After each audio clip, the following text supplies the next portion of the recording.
While doing an MRI for a female influencer, I discovered she had a battery-powered sex toy inside her body. Out of my responsibility as a doctor, I kindly warned her. Instead, she slapped me across the face and tearfully told her rich fiancé that I tried to sexually harass her under the guise of examination. Her fiancé flew into a rage and smashed my skull with a fire extinguisher. Not only that, she posted about it online, painting me as a perverted doctor that everyone wanted dead. My wife couldn't bear the cyberbullying and jumped from the 19th floor. My daughter became an orphan. When I opened my eyes again, I was reborn. Back to the day I performed her MRI. This time, I chose to respect her suicidal fate. What are you staring at? Never seen a beautiful woman before? Hurry up with the scan. I have a product livestream this afternoon. The shrill female voice pierced my eardrums painfully. I snapped back to reality, breaking out in a cold sweat. Sitting before me was the female influencer who had destroyed me in my past life, Layla. Right now, she had her arms crossed, her face full of contempt. I instinctively touched the back of my head. The tragedy from my past life felt like it happened just yesterday. Her muscle-bound rich fiancé Ricardo had grabbed a red fire extinguisher and smashed it viciously into my head. This is what you get for being a pervert. Ricardo's furious roar and Layla's gleeful cold laughter were the last sounds I heard in my previous life. After I died miserably, Layla started a live stream online. She cried pitifully, accusing me of not only forcibly pulling down her underwear, but also making lewd comments about her private parts. The internet exploded with rage. Doctors nowadays are so disgusting. Beasts in white coats. He must be severely punished. Death is too good for him. Protect Layla. Boycott this hospital. My name stayed on the trending topics for an entire week. To calm the public outcry, the hospital threw all the blame on me, a dead man. My wife couldn't bear the cyberbullying and jumped from the hospital's top floor. And my father, who had worked hard his entire life, had people come to his door cursing him and throwing feces at him. In despair, he drank a bottle of pesticide and died in unspeakable agony. Remembering all this, overwhelming hatred surged in my chest. Hey, are you deaf or what? Layla waved her hand forcefully in front of my face and rolled her eyes. What's wrong with you bottom-tier doctors? Is your brain damaged? Stop spacing out. I took a deep breath and forced down my emotions. Sorry, Ms. Layla, right? You're here for a pelvic MRI. I picked up the metal detector and began scanning her. The moment I scanned her pelvic area, beep, beep, beep, the detector blared its alarm, red lights flashing wildly. Layla's expression flickered, but she quickly forced herself to look calm. Why is it beeping? This machine must be broken.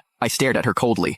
Ms. Layla, MRI scans prohibit any ferromagnetic or conductive metal objects. Do you have any metal implants in your body, such as an IUD, bone pins, or anything else? In my past life, this was when I said a few extra words. Having worked in the imaging department for years, I knew this detector's reaction definitely wasn't from an ordinary IUD or bone pin. It was clearly from a metal object with a battery and motor, combined with her slightly odd walking posture when she entered, legs pressed together, and the unnatural flush on her face. I immediately deduced that she had a remote-controlled vibrating toy inside her body. My duty as a doctor wouldn't let me ignore it, because the magnetic field inside an MRI chamber is 60,000 times stronger than Earth's magnetic field. This meant any magnetic metal entering the chamber would not only turn into a high-speed flying bullet. If the metal was inside the body, it would experience violent displacement from the powerful magnetic pull. At the same time, the magnetic field would cause eddy currents inside the metal, instantly generating temperatures of several hundred degrees. If that thing stayed inside her during the MRI,